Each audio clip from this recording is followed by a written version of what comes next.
Hi everyone, I'm Brianna and welcome to Roll Initiative. Today we're going to be having a look at failing in combat and see if we can make it fun. So, let's get started.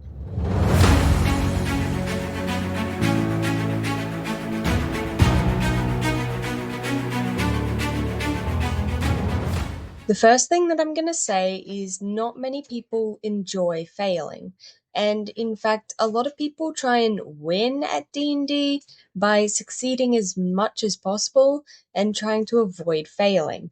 It's going to be so much easier to try and fix this problem if you know what the source is or what the reason is. Like whether they don't like failing because it makes their character look bad and maybe that feels like it reflects on them. Maybe it feels like it ruins their serious character, or maybe they take failing at a roll as losing a part of the game. But once we know why they don't like failing so much, then we can try and fix it and make it fun. So let's look at a few ways we can do that.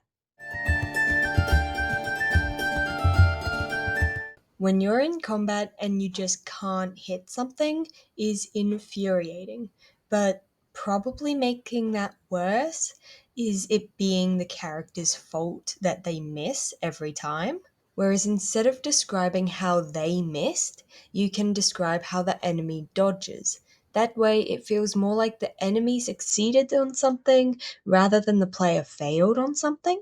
Naturally, I'm not saying that you have to make sure your players never feel like they failed at anything, but if someone's having a bit of a rough time, or someone in particular has a bit of a problem with failing, then this can be a really good thing to try out, but not as an all the time thing.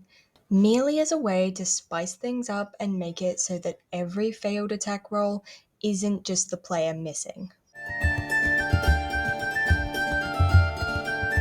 Now, failing on skill checks is a bit different and can be rather interesting because a bad roll doesn't mean they have to fail. It just means that they can have a different outcome than what they were trying for or expecting, or they can succeed, but there's also going to be some consequences. This is quite a well known concept called failing forward. And I think it's a pretty cool trick because whether you fail but keep moving, or whether you succeed but it gives consequences, then you're still moving the story forward, even though everything didn't go perfect or according to plan. Another really cool way to take the sting out of failure is to let it have some sort of positive effect. A good example of this is like if someone's really excited for their turn in combat and they describe all the crazy shenanigans they're doing as they go to attack and then they miss, then you can always have it so the next person has advantage because the enemy was too busy watching the other person show off. There's lots of different small ways that you can use this on occasion, just to make it feel like even though you failed at what you were doing, then you helped someone succeed at what they were doing. But just like any of these, it's not something to replace everyday failure with, as then failing won't be failing anymore. It's just on those special circumstances when you want to give someone a break, help somebody out, or you feel like they just earned it.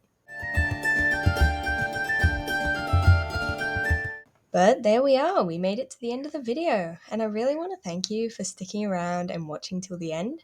And if you enjoyed the video, maybe consider liking it or maybe subscribing to my channel. And as always, thank you so much for watching, and I hope to see you next time.